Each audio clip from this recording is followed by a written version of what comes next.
So what are you in Boston right now? I'm in Boston, Mass. Is the location? Yeah, that both our businesses and I live.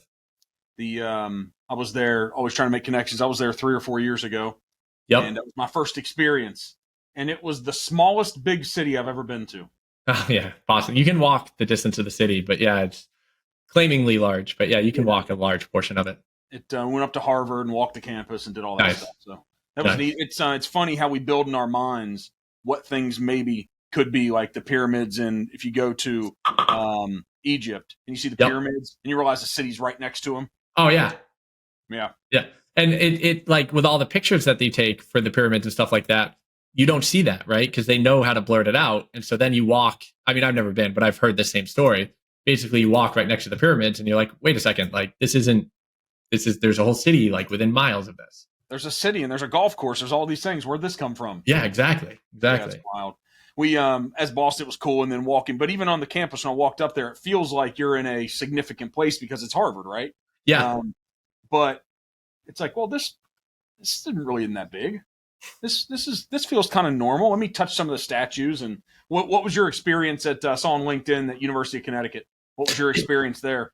yeah. So Yukon was a good. It's a cow field, right? You're in the middle of nowhere, and the as you drive up to it, you kind of going through, Connecticut. And Connecticut's cow fields and houses really far apart and small churches. And by the time you get to Yukon, that it turns into a big campus. And it's a very walkable campus too, but it's also a place in which like people don't leave, right? I know friends and stuff from BC and BU. You're in a city, so you're constantly mixed with the city folk, right? In Yukon, you walk around campus, like 100% of the people that are there are going to college. And so you're kind of in this bubble of just an experience of sports and, intramural sports and school and education and just meeting people. But it's kind of when you're isolated like that, it's cool to be part of a bubble. Yeah. What was the student population? Was it 20,000 or something? Or Yeah, I think with undergrad, with like graduates, when I was there, undergrad was like 14, and I think the graduate students and after college programs, I think it was at like 16 or 17. But it's much higher now. It's such a bigger campus than it was when I was there.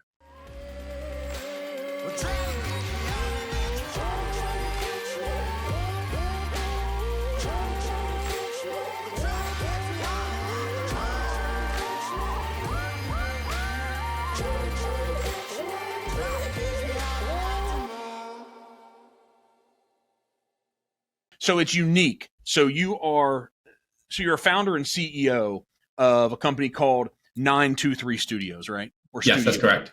Yeah. It's an app development company. That's the foundation, correct? That's correct. We're at our foundation, we build mobile, web, and AI apps for funded startups and established brands. When did the AI piece come into this?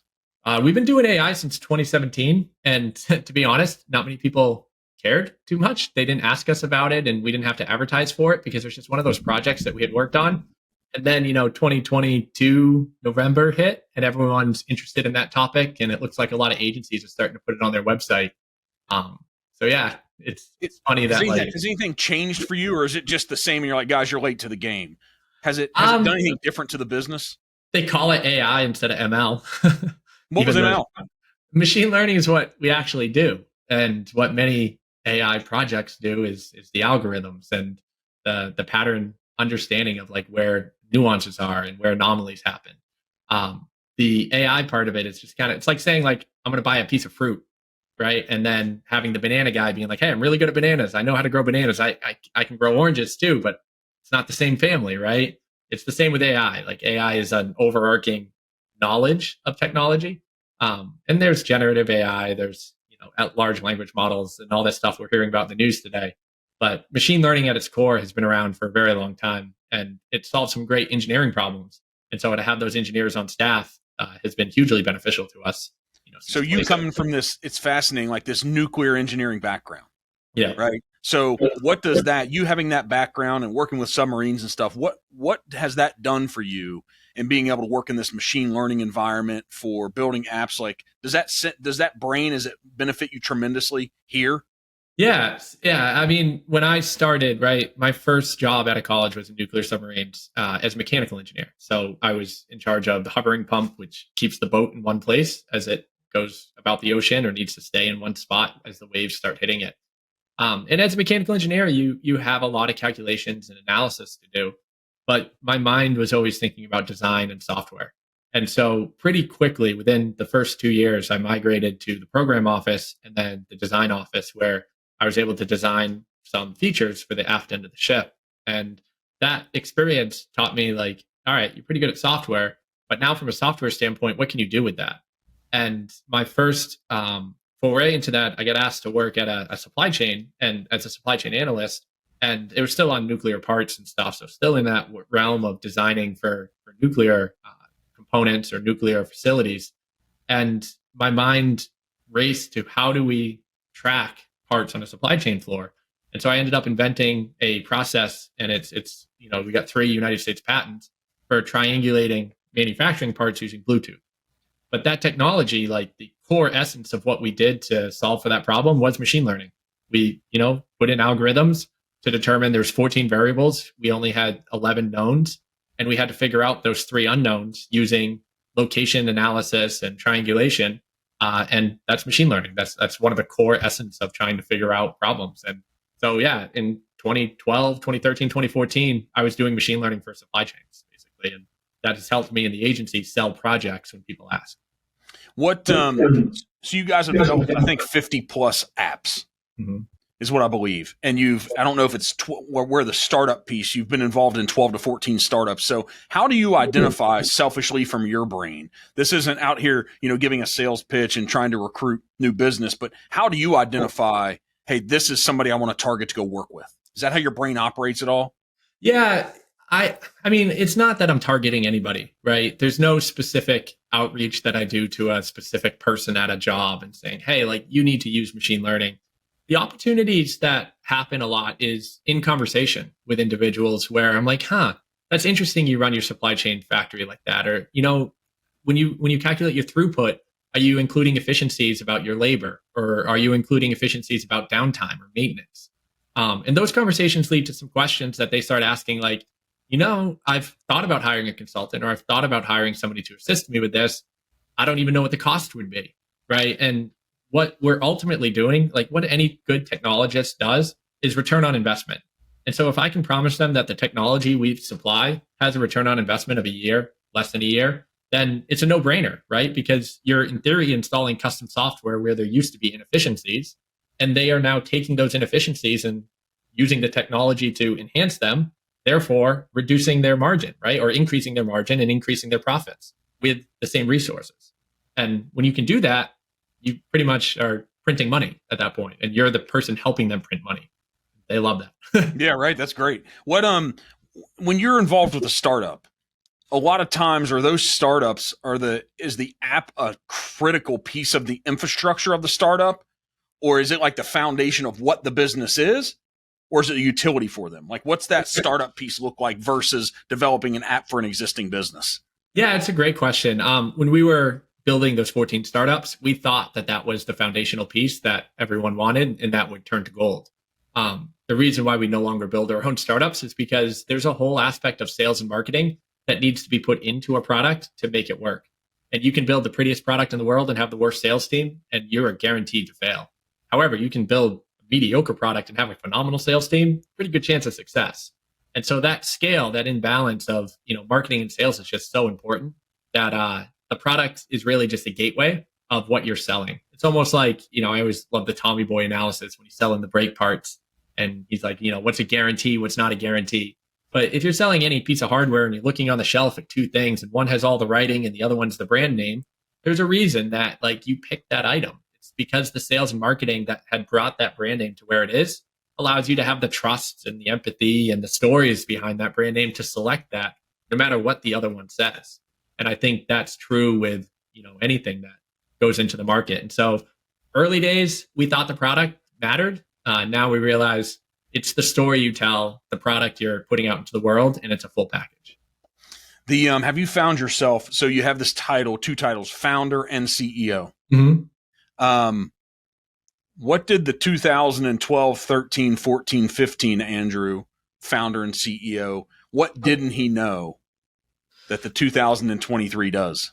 Well, he didn't know that he was a founder and a CEO. He knew that he had the title, but you earn it, and you earn it through a team, and you earn it through your NPS scores, and you earn it through your client reviews and responses of truly being a CEO, right? And you can call yourself a CEO of a 2-person company, and which is what I was doing in 2013, and you can put it on a business card and advertise for it. But the actual founder aspect of it comes from the experience where people actually respect that. And I think it takes many, many years to build that trust and that relationship, with yourself too, that you have the belief that you actually truly are an entrepreneur. And so when you're young, you have ambitions, and I don't fault that younger self of me to try to figure out how to be an entrepreneur and a founder. But after a while, you do that actual transition where you truly become a founder and CEO, and then you realize it, and then you look back and say, yeah, you're an idiot back then, but you're an idiot with ambition. Is it okay to admit that you were an idiot back then because you're winning now? No, I failed a lot. And if you asked me at any points, especially at the points, when we were really down as an agency, I would have said the same thing, right? Experience matters. Experience and getting beat up matters. I think any boxer or UFC fighter will say they've only learned from the time in which they fell to the mat, right? And I think even falling to the mat, you look at your peers and you look around and you can learn something from that. So you can learn from winning or losing. And I think the experience of what you take out of that and how you extract, how to be better as a person matters. So I think it comes both. If you can say that humbly from both sides, winning or losing, then I think you have the right mentality. So where's your discipline come from? It's been changing a lot over the years. I have a business coach who's really modified the way I think in a better way, in a better, stronger way for myself. But I used to be driven by loneliness and kind of the need for affirmations. And so that has a lot of downfalls. That has a lot of threads that get pulled that just sink me and put me into places where I get angry or frustrated or, didn't get what I wanted or, even thought that I was the center of a team. But over the years, there's a difference between ego and confidence, and splitting that difference of how to be confident and how to have a team look at you as being confident, and understanding that doesn't necessarily come from the ego, that comes from, your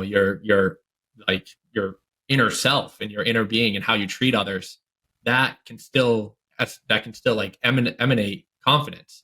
And when you can do that, you start realizing that there's a purpose, and you can drive that purpose. For us, it's building products, but from the team standpoint, it's giving them a place to have an employment and put food on the table.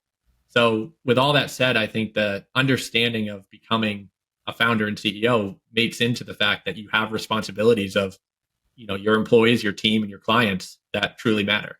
And so you need to be that person for them at all times. What do you guys, you're a guy that you come across to me as you're a guy who works on sharpening his sword all the time. Yeah, a lot. Right. So what do you do? Because it seems like you guys are wherever. If I would call you successful, in your brain what that is, and you could say, "Well, Mark, but this," or "Hey, we're still trying to achieve this." But what are you doing daily for you, founder, CEO, professional? What are you doing to sharpen that sword every day? What's your approach? Yeah, it's not every day, right? I wish there was habits that I could improve on that you hear in Twitter and Facebook and all those great resources of people that seem to have the discipline down. But there is reminders, right? To be home for my family, to be around for them, to be aware and conscious. Reading always helps. I listen to a lot of books, but I go for daily walks. But all of those little bits encourage you to do what you do best. And so now I'm actually reading the Dan Morel book about buying back your time. And the essence of the book is really not buying time. It's finding out what you're really good at and then doing that, right? So as an entrepreneur, that could be family time. That could be traveling. It could be discovering new ideas by sitting in a room and just meditating, right? All of those things truly make you a better person. But then you realize your team can be enhanced by you being that better person too. So for my daily aspects, it's just trying to get into that mindset more of, creating more opportunities for the 66 people that work for us. 66. Did you, what was the hope and the dream in 2012 and 13? What did that look like? I probably, if you asked me then, we were building an Inigo. It was a digital business card at the time. It was called Inigo. And it had 600,000 downloads by the time we sold it. So it wasn't an agency that we were dreaming of. But if you asked me at the time, I probably was driving through Boston thinking like the highest floor was going to have the Inigo logo on it. And like, 40, 50 people would be working on that floor, and we'd have slides and mats, and everyone would know the name because we'd like switch the Prudential Center name to like Inigo. So that was probably what I was thinking back then. Well, what happened? We grew up and we realized that we were good at building products for other people. And we actually had kids and families. And it was pretty cool not to go the venture backed route and get bosses and, kind of sit back and enjoy the ride, but also build some really great products along the way that are changing the world for many, many people. So I think you mentioned on your LinkedIn profile or somewhere, you talked about you have an expertise or at least some experience and know-how to bootstrap things versus go the VC route. Yeah, that is our emphasis. And I haven't gone the VC route, so I have nothing negative to say about that side. I just know the positive things of bootstrapping allow us the freedom and the energy to make our own path, to make our own decisions, and to allow us to focus on profits. And with this day and age, the three catastrophic things we've gone through in the last 4 years, focusing on profits really does matter. It keeps us alive. It keeps us, cash flow positive. And it has really given us a group of people to rely on as well that we can call and get help from. So by being that bootstrapper and being vocal about that bootstrapper, finding others in that industry, in that space, it allows us to communicate better. And so I think it's truly helped us through our difficult times. What does the bootstrapping mean to you? Because I think it means something to other people. So as you express it and say, hey, we're good at bootstrapping versus the VC, what's that mean to you guys? Yeah, so we're focused on profits first. We truly are eating our own bread, right? Like we create our products and we're cash flow positive. So every month we are not looking at, where's the growth opportunities. We're looking at where the cash can be most utilized to help us grow. And that's a different way of looking about it, right? You're not spending money on ads, marketing for future positive self. You're spending money on enhancing the business, growing the foundation, putting in the correct processes so that you can have slow and steady growth that is sustainable. And when you do that, you don't see the pitfalls as much, right? If Google Ads all of a sudden switch their algorithm, you don't get an immediate drop. You actually have built something that's sustainable. And you can make better decisions. You can understand where the levers to be pulled are because you didn't grow so quickly that, maybe it's by luck, maybe it's by chance. But you kind of educated and guessed and figured it out. And maybe you failed along the way, but you controlled your destiny. So I think that that's the difference between venture backing and. So I think you mentioned you have 66 employees. I don't know if that includes yourself or not, but yeah. What's your daily role as a founder and CEO? Like when you guys bring on a new client, are you involved in that piece? What's your daily work life look like? Yeah, so I am responsible for all the sales at the company. So any outreach or inbound that is happening is usually through myself. And then I'm responsible for curating that lead through the trust process of why they want to work with us, what we can provide as an agency, and what other similar projects we've worked on in the past that is similar to their experience or similar to their product. And then I'm working through the procurement process of master service agreements and SOWs to ensure that they get exactly what they need out of the project. So a lot of the time we're doing estimates, we're figuring out the cost of what it would take to build the product, and I'm involved of taking my experience and including the features or reducing the features into what they need as a product so that they can understand they get a good, valuable product. And then lastly, I think with the sales process where we differ from many other companies is I focus on revenue-driven decisions. So any foundation we do, design sprint, any product roadmap we're doing, I'm getting involved because of my business modeling knowledge. I can understand where to apply different profit levers. What business model can extract money? Which one can pull, different profits from different areas? Can you have two business models that are applied into one product? Can you sell your data? Can you do all of these things, right? So I'm really at that beginning phase with the customer of understanding what's possible and then informing them and helping them through those difficult decisions of why are they buying technology? What is the app going to look like? And then from there, it's a machine. Our team takes over and they're phenomenal at what they do. Last year, we delivered 26 out of 27 projects on time and within 7% of the budget. So when you look at those track records, my job's easy. I just have to show them the numbers and say, look, we're going to build you a great product. It's going to be profitable. You're going to be able to launch this and make some money. And we're going to hit the deadline we tell you. So with the speed and evolution of technology now, which therefore increases the speed and evolution of the changing of business, what's the conversation like internally in your meetings, middle of the year 2023, about 24, 25, and 26 coming? Because I think your clients probably are relying on your expertise and your advice tremendously, building these platforms for them. Yeah. What's that? How hard or easy? What's that conversation look like? Like, hey, is this going to be relevant in next year or in 2 years? Yeah, there's really three topics that have been coming up frequently. The first one is just the incorporation of AI into your product. That is probably the main question we're being asked right now, is how can they build AI to stay ahead? The second one is the life of mobile apps. A lot of times people are curious about, is a mobile app still valuable in 2023? And then the third one that people ask a lot is, which language, which technology should we be building on? What cloud should we be in? And those types of applications that they've had for maybe 15 years in their business, they need to start getting replaced. And so they're asking us, like, where should they put their investment for time and money into the future? Because they don't want to be sitting on some, .NET framework when they could be, having loads of customers in the future. And maybe they need something that's more robust in the cloud, more supportive. So those are really the three areas that people are asking us about. Do you think, and I'm going to put myself in the category of the average guy, do you think the average person understands AI, or we have a lot of misconceptions about it? There's a lot of misconceptions about it. The average person that I talk to that's outside of technology has no real concept of what AI can do to a business, whether it's an enterprise or a small startup. But they also think that AI is now ChatGPT. And that's because of the mainstream media and stuff. They think that incorporating ChatGPT is going to help their business do better. When in reality, I don't even know if ChatGPT is going to be around for the next year, considering what's happening on the cloud side. The misconceptions, do you think that, as I have my increased learning curve about it, I see AI as always working in the background to refine our business and provide me more information on how to do my job better? So I don't know what you feel like. That's like a layman's explanation of it. Yeah, and it's a great starting point when you look at it from, how can I just incrementally improve my business, right?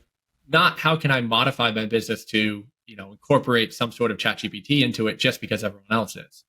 The reality is AI is different for every business, and machine learning and the algorithms that you can place in your business can give you different data sets or different anomalies that allow you to not do a task, or give you the opportunity to not do something that took you hours before and convert that to minutes. And that's where the efficiencies matter. And when the technology can do that for a large number of people at a company, then you start gaining insights, things you've never had before. But there's two real main problems that people have when they come to us. Is one, predictive power is a real thing. You need massive amounts of data to be able to predict the future. And if you don't have that massive amounts of data, you need to go buy that data or get that data, right? So startups that have maybe 10,000 customers can't really predict how a new customer is going to interact with them, because the data is just not strong enough, right? There's just not enough there. But the second aspect that gets really confusing is not everything needs to be automated, right? There needs still to be humans in the loop to help with the prompting, to help with the analysis, to help figure out, is this true, is this not? And so the companies that are really incorporating the human aspect with the technology, I call it skeuomorphism. That's really the future. And if you have a CEO that understands that balance between, actually a good thing, BCG, Boston Consulting Group, just came out with a report. They interviewed all Fortune 500 CEOs, and 2/3 of them, so 66%, said they're not even planning for AI into their company for the next year, because they don't know what the groundwork is. But the better stat they said is that there's this 70-10-20 metric. And what that basically means is to incorporate AI, 70% of to incorporate successful AI, 70% of the money needs to be spent on the implementation of training the people, 20% on the technology, and 10% on the algorithms. So if you look at that, 20% on the technology means you can buy something for $1 million. You're going to have to spend $7-8 million on the people training them on the new systems just to get it to be a successful project, right? And that's coming right from Boston Consulting Group. So it's really a human interaction that you need to work with the technology, not like, hey, this is just going to replace everything we do. I think, correct me if I'm wrong, I really am. I'm always growing, learning myself, but we've been touching and interacting with AI for years, and we just didn't have a term. You have, it was it's like when I pull up a social media site and a Home Depot ad comes up that's about paint. It's because I searched paint a day or two ago on my browser. Maybe like is that machine learning? Yeah, of course. It's actually even semantic search and vector embeddings and the stuff that we're bouncing around as terms now in 2023 that seem to be fresh and new. But in reality, like all that is semantically comparing your idea for paint towards the idea that you're going to be an advertised and doing lookalike audiences and comparing two audiences together to figure out what the similarities are between those. And yeah, that's straight machine learning, from early days of. And I guess as consumers, we have somehow assumed over the past 15, 20 years, when that invitation to apply for a credit card, they think that's random. Yeah. It's not random, correct? No, it's funny when I talk to my parents or like people that, they're like, oh, I got a card from a realtor. I'm like, oh yeah, they probably think you're selling your house, right? Or there's a famous Target story where the dad kept getting things in the mail about his 16-year-old daughter, like basically being pregnant. And he kept getting advertisements for like diapers and bottles and all that other good stuff. And then he finally asked his daughter and she's like, yeah, I'm pregnant, right? So it's almost like Target knows the stuff they're putting in the mailbox before the people in your household do. But it's all truth. It's all based on just, triggering factors. If you're, a certain type of demographic in a certain area and you look up a specific thing, there's a probability that somebody else had done that in the past, right? So sometimes it's machine learning, but sometimes it's just pattern matching, right? This event occurred 72 times before, and 70 times of that, they purchased sunglasses, right? Because they were in Florida and they had forgot their sunglasses and they looked in, I forgot my, all those little things. If you trace back the history of it and then you say, hey, this new person typed the same thing in, well, it's a probably good chance that they're going to buy some sunglasses, right? So when you're building an app, is it important for you to see and read the data first to realize how to build the app to integrate with it? Or do you build the app and then tell the customer, hey, let's make sure we have the right data? It depends on the app. There's some customers that come to us and they say, we're doing a stock trading app. We have the stock market as our data. We're doing this new analysis way to trade stocks for people to be informed. So we necessarily don't need to comb through the data there. We need to invent a new way to, process that data. And either we do that or the company does it. In this case, the company did it. But the other companies that come to us and say, look, we need to improve conversion rates, or we need to predict how many houses are on the market in Ohio next month, right? That is not like, hey, we're going to launch this in 3 months. No, we're going to buy hundreds and hundreds and thousands of data points. And for the house one, I think we have 135 million houses with 1,400 columns that generates 40 billion scenarios. And of those scenarios, we predict 130 houses in Ohio that are going to be for sale next month, right? Plus the rest of the United States. And so, that's a massive amount of data, but that needed to be collected over the course of 12, 15 months before we started seeing 70% accuracy. But it depends on the customer and it depends on the use case. You're 66 employees, because they're all over the world, aren't they? Mm-hmm. Yeah. What's their background and their experience look like? Do you train them up, or do they come to you with a certain background, understanding, and knowledge? Yeah, so we run EOS now, which is the entrepreneurial system by Gene Wickman. And it trains you that during the hiring process, you have to ask for the 5 core values of your company, and then the 3 musts, which is, can they do it? Do they want to do it? And do they have capacity? And when we started that hiring process, we really started getting valuable employees that fit our mold and our culture. And we were actually today looking at NPS scores. We're above 70% with customer satisfaction, longevity, and those types of metrics that really show that we're hiring the right people that love doing what they do and want to stay at this company. And in fact, last year, 2022, we had a 100% retention rate.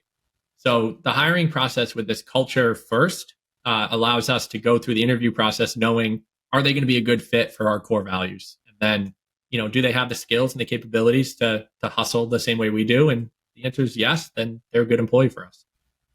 Has your has your passion and purpose, and I'm putting those two words on you, but have those two evolved and changed over the past decade of your business? Yeah, I wanted to be a SaaS CEO. I wanted to run a software company that, had millions of dollars and, hundreds of millions of users and be known and all of those different aspirations that I think a young entrepreneur has. SaaS is hard. Like software is really hard. And building a successful one product is a challenge. I think our passions and our really drive now is we get really inspired because we have the opportunity to build with really great entrepreneurs and we can shuffle through a few of them a year. And so we get the opportunity to expose our experience to them, but also like just gain knowledge about how these products are all working in the world, all the different mechanisms that people are using to extract, different marketing tactics, sales tactics. We get to learn all that. So our passions today is really just driving home the fact that we're really good at building products and people are really interested in building products with us. What do you, what's the Andrew do when you have a moment of failure in your business? What do you do? What's your mindset and your process? Yeah, it's always the first thing is, learning. Like what can I learn from this? Where can I see kind of the pitfalls that cause this to happen? And I think I'm annoying about it, to tell you the truth, because I ask people a lot in my head. Like we had just gone on a trip.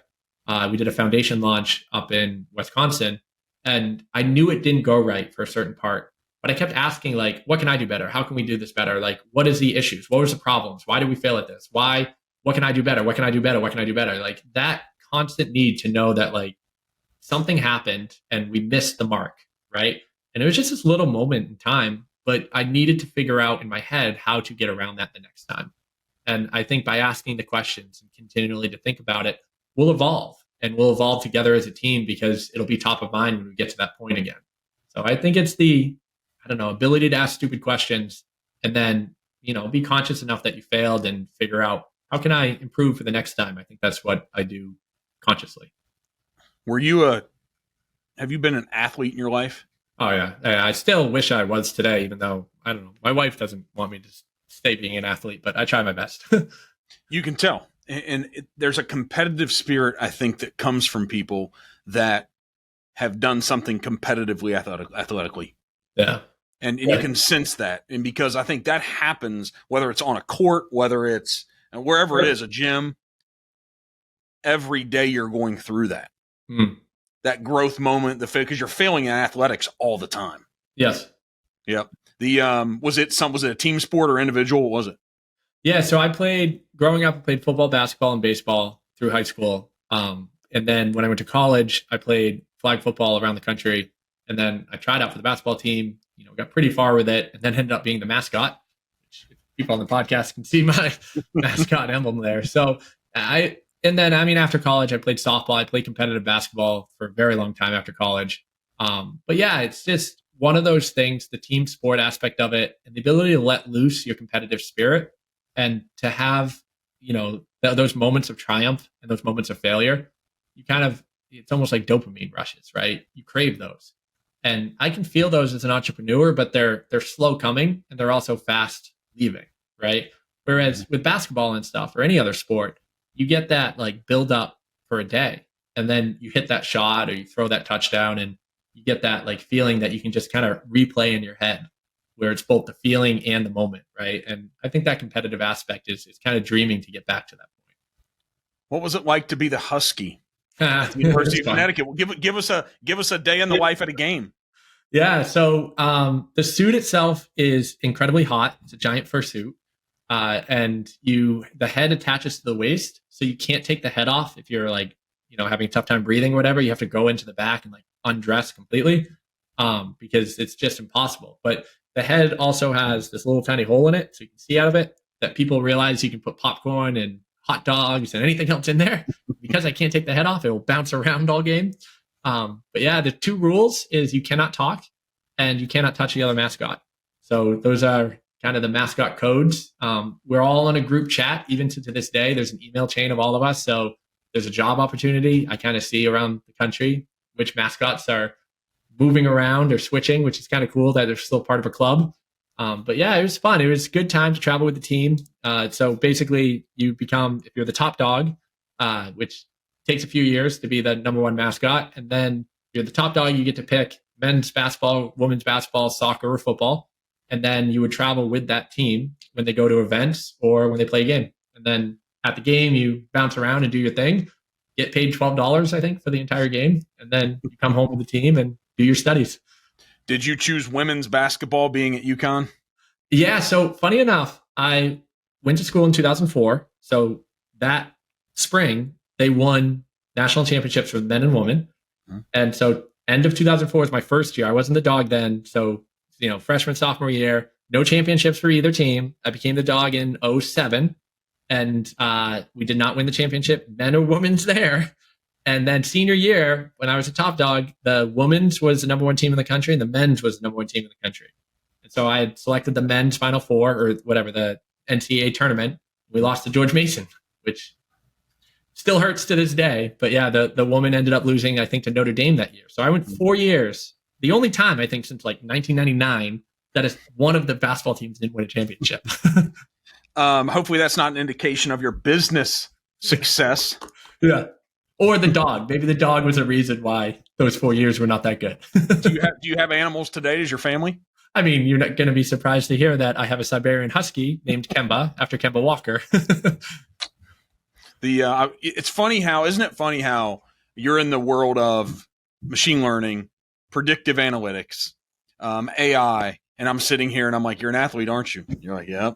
Yeah. And then I'm like, tell me the experience. I'm like, do you have an animal? Because there was a reason why I was asking the question. I'm like, this guy probably has a husky. Yeah, there you go. Yeah, Siberian Husky named Kemba. What do you think that says about, because you're an engineer at heart, what's that say about us humans? Are we way more simplistic than we think we are? Can you figure us out easier than we think? Yeah, the more I learn about empathy and doing all the tests, the Colby test and the Enneagram and things like that, I think people have tendencies based on their, whether it's trauma or success as a child. And when you're learning about individuals and what drives them, what motivates them, what works best for them, I think you start to pick up on patterns of who works best with you, who doesn't work best with you. What type of response does that person give? What type of response do I typically expect when I say these things? And I don't know, you look at some of the best entrepreneurs in the world, they just have the experience and the empathy to understand people. And I think employees and CEOs of big companies have that same experience. It's why you generally don't see a 20-year-old CEO, because they just didn't have that, that empathy build up before. But yeah, I think humans, they have patterns. And, as an app builder, there's two users in the world, right? Drug users and app users. And so you recognize patterns. And when you recognize patterns a lot, you start to predict what the responses are going to be from scenarios. And so I don't know if it's simplicity or being aware of those patterns. Having some intuition or something, yeah. Yeah. Does the M&A world affect your business at all? Yeah. We have been building lately for the tail side. So if someone wants to purchase an app, and we're going through 2 of them right now, they use us both for due diligence and for building the new technology after the merger. Because a lot of times the team that they're acquiring had been building a product for 10 years, but now they need to build the same thing in a year, right? So they'd hire us to flip technology, but they also hire us to do the due diligence. But we see the patterns with the events we're at. What's on your mind in 2023 that if we're not plugged into your business, like what's on Andrew's mind of something I wouldn't even know to engage or have a conversation with you about? I think the 2 places that technology is going, the first one is growth marketing is, I think, going to be a large portion of every business. So CROs are going to be, just as important as CMOs and CEOs, really, if you want to go that level. The ability for a company to be profitable and revenue driven and revenue responsible is a very important thing going forward, because who knows if we're in a recession or not, but knowing that your business is cash flow positive matters, and where those revenue drivers are comes from your CRO. So, us specifically, we're looking at adding that to our business, very soon, and becoming a full stack agency, not just from a product standpoint, but also from like a growth standpoint from ourselves, right? Because a CRO could help internally as well as help our customers. So I think that's the first large And you're seeing it. You're seeing this happening. But that's the first large movement I think people are migrating towards. The second one is that, I mean, we got to talk about AI, right?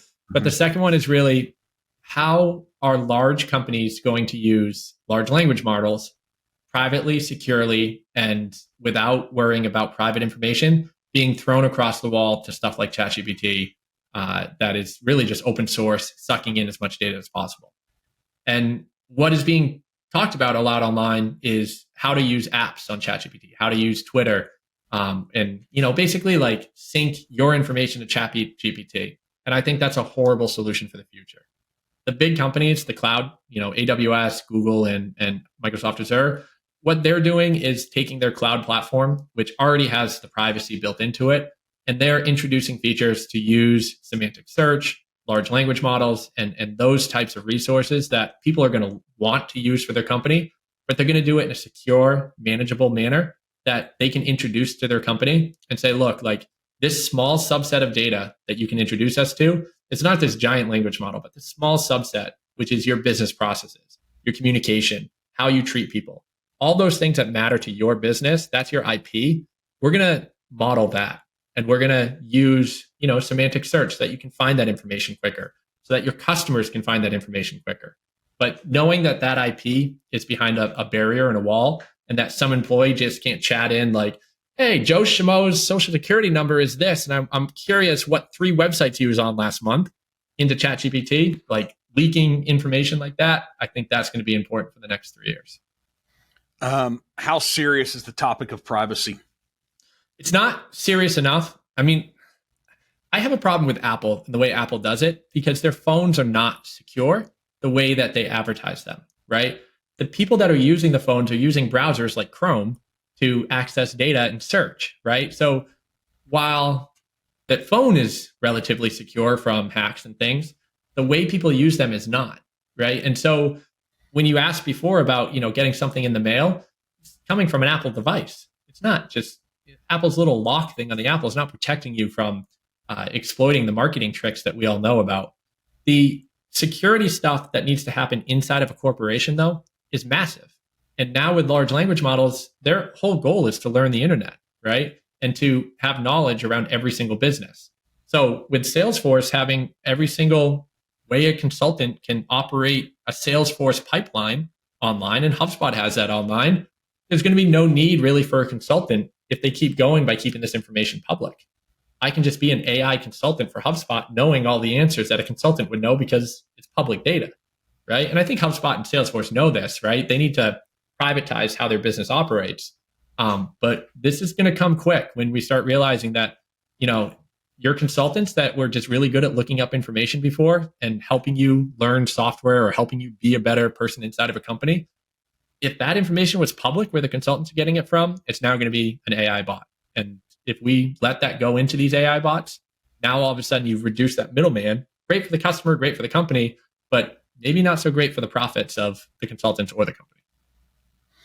When you look at, for example, I won't go into big details of our, like the separate from the podcast, what we're building here. I have a real estate company operate, and we use technology that it's newer that we've adopted. But when our agents get up in the morning, they have an app on their phone, and that app tells them who they should call that day based upon their contacts. So it's all about the contacts that they've uploaded. It tells them who they should call. And that's predictive machine learning, AI happening in the background, right? There's something overnight that 24-hour wash where it says these people are likely to sell a home or buy a home. And it's probably an email, a cell phone, a phone number. Like, how is that information on the app that we use? Is that only as good as the company that's operating it for us? Yeah. So there's, in any model, there's the human supervision that's required. And if you were to look at that, 360 days out of the year, there's probably a certain percentage where that data was accurate, where the house actually did go for sale, the information was inaccurate. And let's just say for sake that it's 50%. Is that enough to reduce the agent from just knowing about one house every single day because it's 50% accurate? And maybe the answer is yes, but maybe it would have been more sufficient to supply him with 7 houses and have him go research all 7, right? Because even though the machine couldn't predict the one, they probably could get a higher percentage, maybe it's 90%, that of the 7, one of those houses would sell. To explain this further, there's a famous stock trading algorithm, and a lot of guys deploy this on Twitter, where basically like you have 100 stocks, and one of those stocks tomorrow is 100% chance to go up, right? Because just large number, there's a whole algorithm thing. But which one of those 100?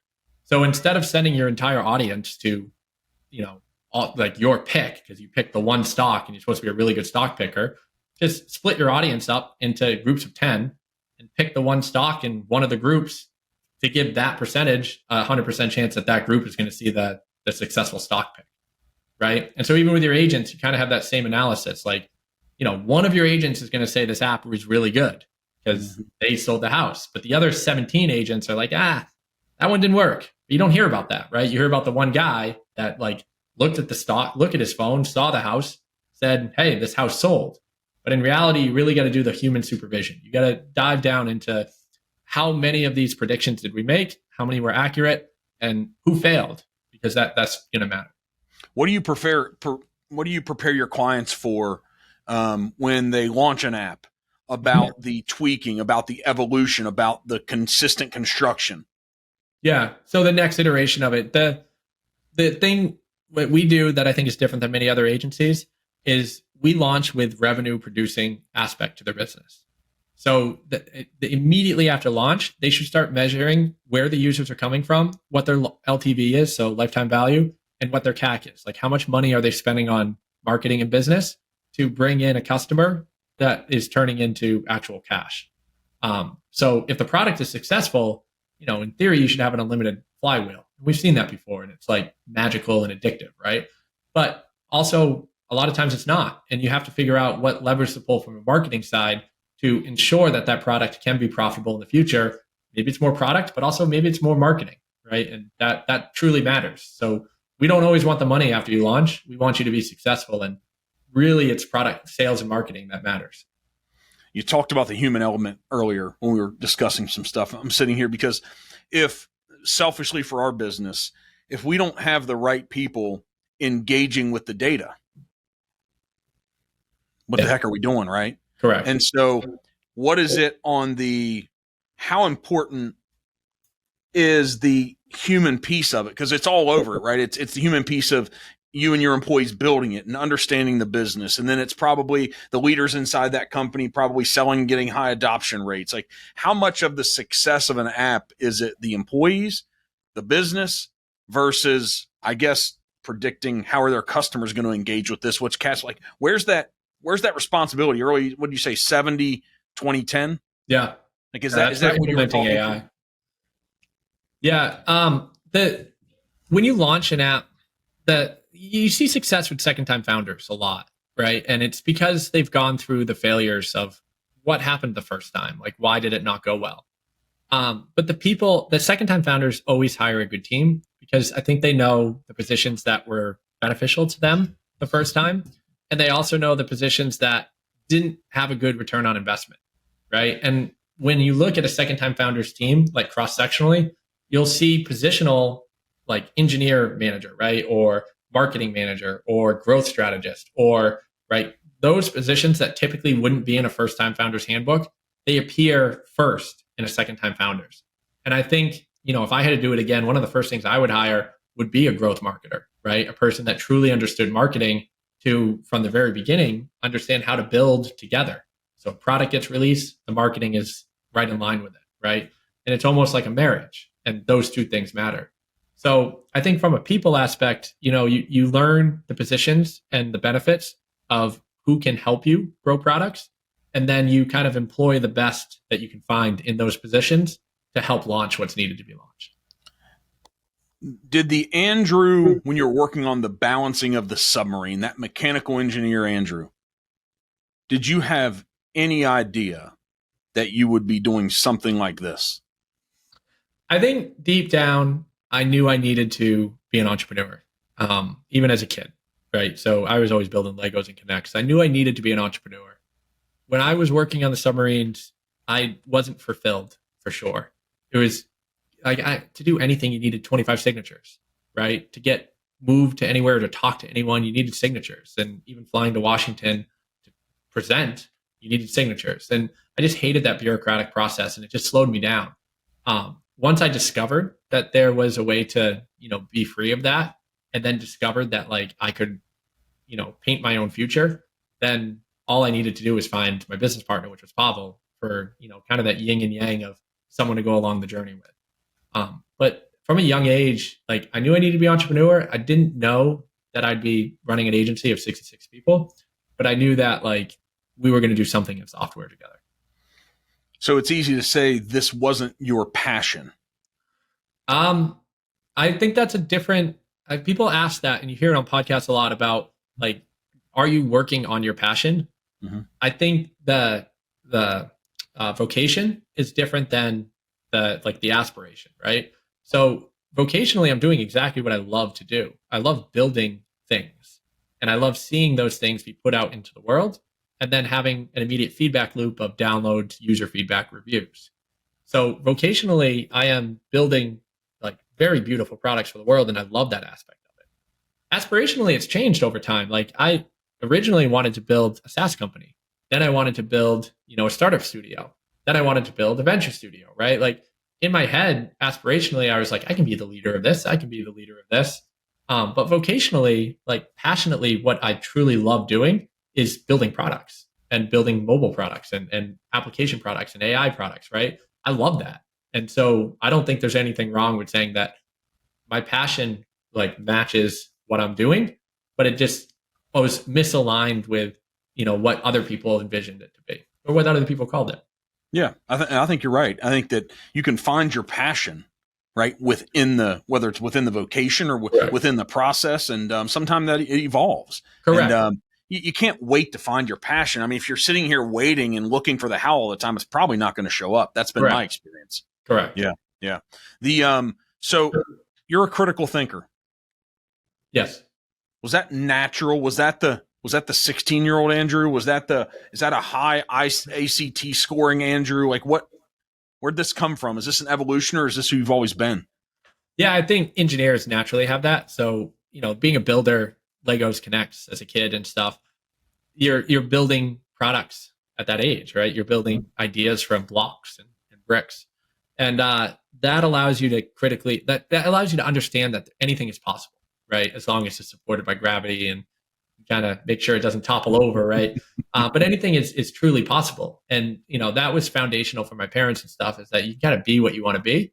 But then what you need to do after that, like after you're let loose in the world as an engineer or as an entrepreneur, whatever you want to call it at that point, what you think you can add to the world is you need to then ground yourself in what truly is possible for you in the number of years. And that takes time, right? You start off big and you're like, I want to be the next Mark Zuckerberg. And then you realize, well, I don't know if he has a close touch with his family, probably travels around a bunch.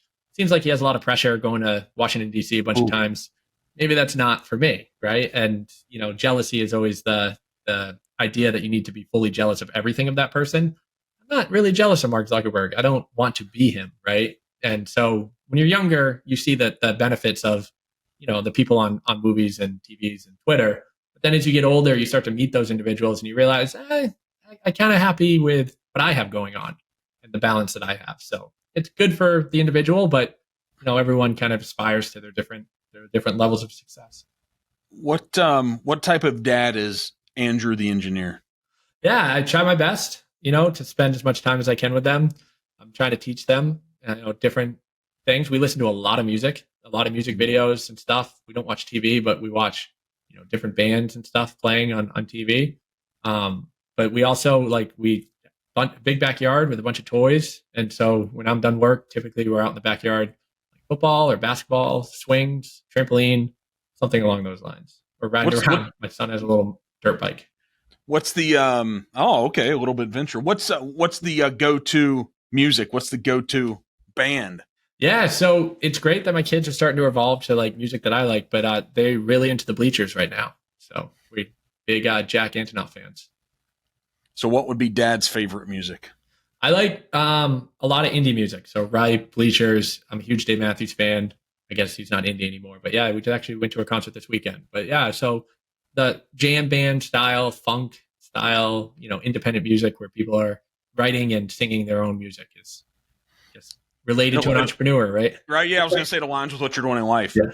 Yeah. What do you think the next, it used to be a question I'd talk to somebody. I was like, man, what's the next 10 years look like? Well, there's a lot that's going to happen in that 10 years, but, what do you hope you look back on? What do you want because I'm not concerned what other people think about me. And I hope you're the same type of guy, right? You got 66 people, you have your immediate family, but what do you think? What do you want to look back in 10 years? And, what do you want that Andrew what do you hope he knows and realizes and appreciates? What do you think he's going to be thinking and feeling? Yeah, I think the important aspect of like what I'm going through now is stabilization. Like we've gone through some serious agency events between the war in Ukraine, Section 179, and COVID. Like we really had some tried and true, experiences of figuring out how to get through those scenarios, and nothing was harder than the war in Ukraine.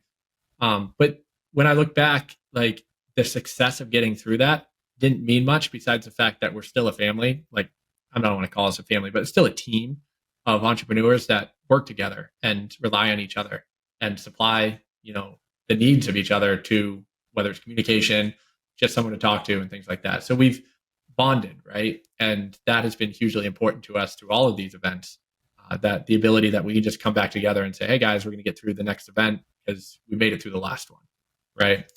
So it's important to me that like the team has stayed strong, but now it's my job to like balance family, team, life, revenues, and just de-risking, everything that's been going on so that we don't have to go through these experiences.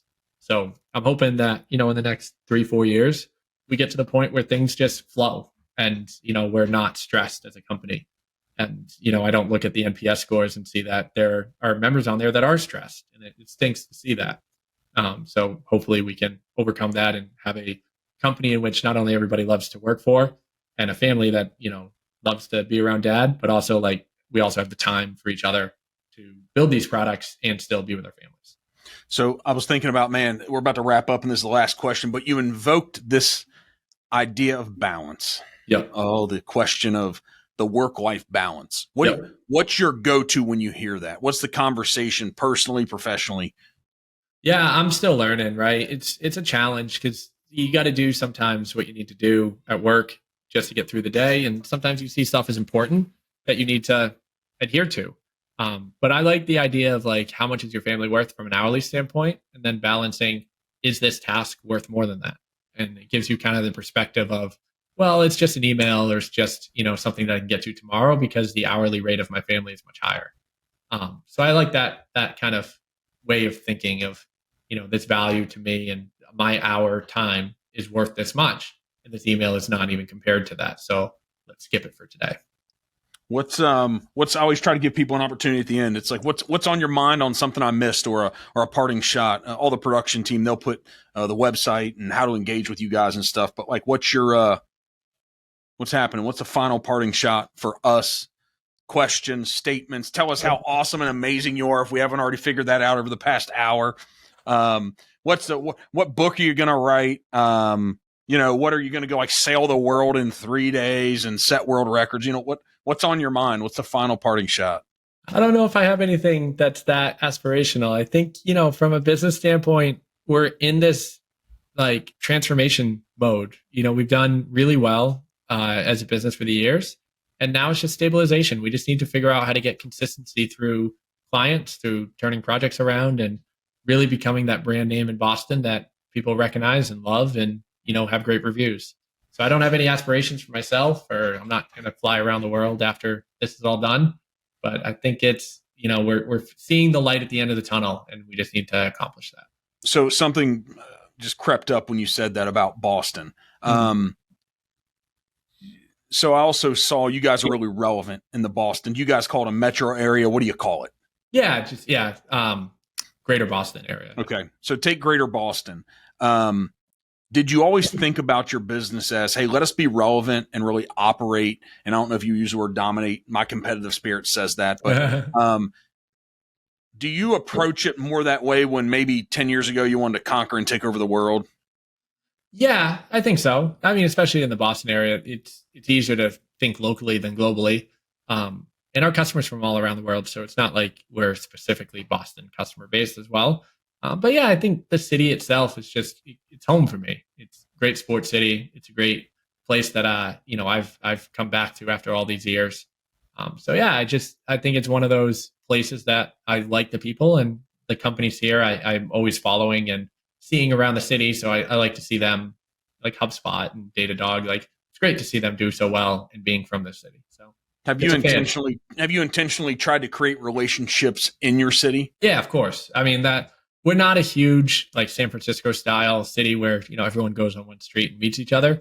But there's a good crowd of people, and you cross paths with them at different events or different HubSpot inbound happens here all the time.